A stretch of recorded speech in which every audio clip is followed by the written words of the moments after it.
Ethanol कंपनियां 2250 रुपए में खरीदे चावल को 2650 रुपए में बेच रही। खाने योग्य फोर्टिफाइड चावल से एथेनॉल निर्माण, खाद्य सुरक्षा कानून का उल्लंघन।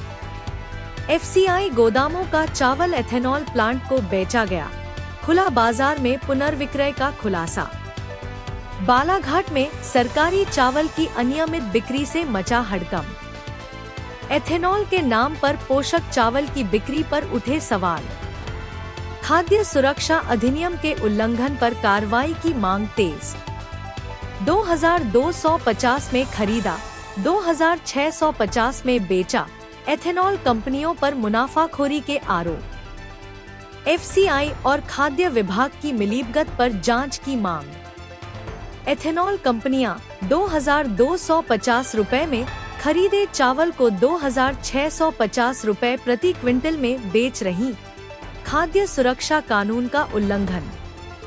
एथेनॉल निर्माण के नाम पर खाने योग्य फोर्टिफाइड चावल की बिक्री, एफसीआई गोदाम से उठाया गया स्टॉक, जांच की मांग तेज।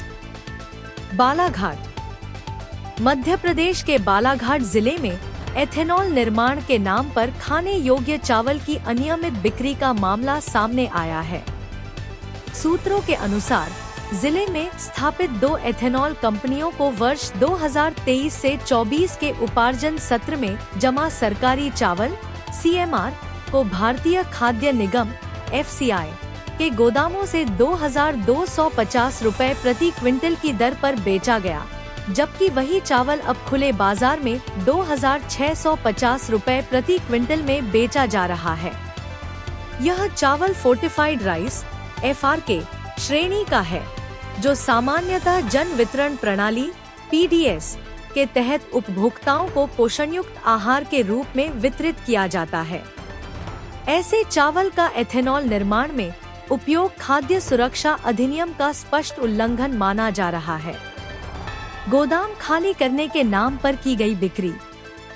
प्राप्त जानकारी के अनुसार वर्ष 2023 से 24 में उपार्जित सीएमआर कस्टम मिल्ड राइस का बड़ा स्टॉक एफसीआई गोदामों में भंडारित था। इन गोदामों को खाली करने के नाम पर वारासिवनी उपखंड के ग्राम बासी और खापा में स्थापित एथेनॉल प्लांटों को 8000 मीट्रिक टन चावल टेंडर प्रक्रिया के माध्यम से बेचा गया। कुल बिक्री राशि लगभग 18 करोड़ रुपए आकी गई है। इन प्लांटों को चावल बेचने की अनुमति भारतीय खाद्य निगम जबलपुर के जिला प्रबंधक कार्यालय से जारी की गई थी, जिसके तहत कंपनियों के नाम पर डिलीवरी ऑर्डर जारी कर दिए गए हैं। फोर्टिफाइड राइस एथेनॉल उत्पादन के लिए नहीं। जांच में यह तथ्य सामने आया है कि बेचा गया चावल FRK fortified rice kernel quality का है, जिसमें लौह तत्व, विटामिन और खनिज मिलाए जाते हैं, ताकि उपभोक्ताओं में कुपोषण की रोकथाम की जा सके। ऐसे चावल को एथेनॉल निर्माण के लिए उपयोग करना भारत सरकार की गाइडलाइन के खिलाफ है। केंद्र सरकार की 2020 की अधिसूचना के अनुसार केवल खराब, अनुपयोगी या सबस्टैंडर्ड चावल को ही एथेनॉल उत्पादन हेतु उपयोग करने की अनुमति है, खाने योग्य चावल को नहीं। एफसीआई अधिकारी बोले, पुराना स्टॉक दिया गया। एफसीआई बालाघाट के सहायक प्रबंधक हिरा सिंह परस्ते ने बताया कि वर्ष 2023 से 24 का चावल अब पुराना हो गया है, इसलिए इसे एथेनॉल कंपनी को दिया गया। यह फोर्टिफाइड चावल है, जिसकी वैधता अवधि मात्र 1 वर्ष होती है। उन्होंने यह भी स्पष्ट किया कि केवल पुराना स्टॉक ही एथेनॉल प्लांट को दिया गया है। कंपनियों की मुनाफाखोरी पर उठे सवाल। स्थानीय सूत्रों का कहना है कि एथेनॉल कंपनियां एफसीआई से 2250 रुपए प्रति क्विंटल में खरीदे गए चावल को खुले बाजार में 2650 रुपए में बेचकर मुनाफाखोरी कर रही हैं।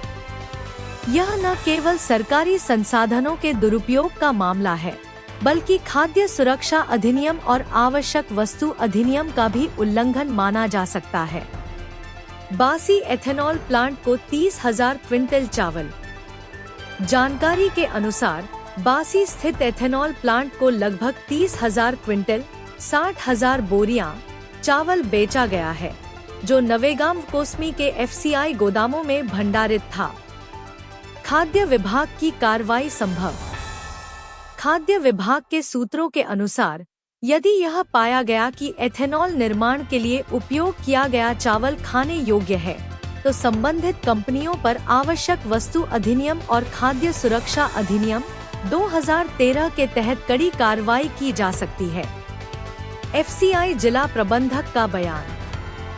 भारतीय खाद्य निगम के जिला प्रबंधक हेमेंद्र प्रताप सिंह ने बताया कि भारत सरकार की गाइडलाइन के तहत ही चावल बेचा गया है। वर्ष 2023 से 24 का चावल पुराने चावल की श्रेणी में आता है। यह बिक्री नियमों के अनुसार की गई है। कानूनी विशेषज्ञों का मत। कानूनी विशेषज्ञों का कहना है कि यदि यह साबित होता है कि बेचा गया चावल मानव उपभोग योग्य था, तो यह खाद्य सुरक्षा कानून का गंभीर उल्लंघन है। ऐसे मामले में न केवल एफसीआई अधिकारी बल्कि खरीदार कंपनियां भी जवाबदेही के दायरे में आ सकती हैं। रिपोर्ट विशेष संवाददाता बालाघाट।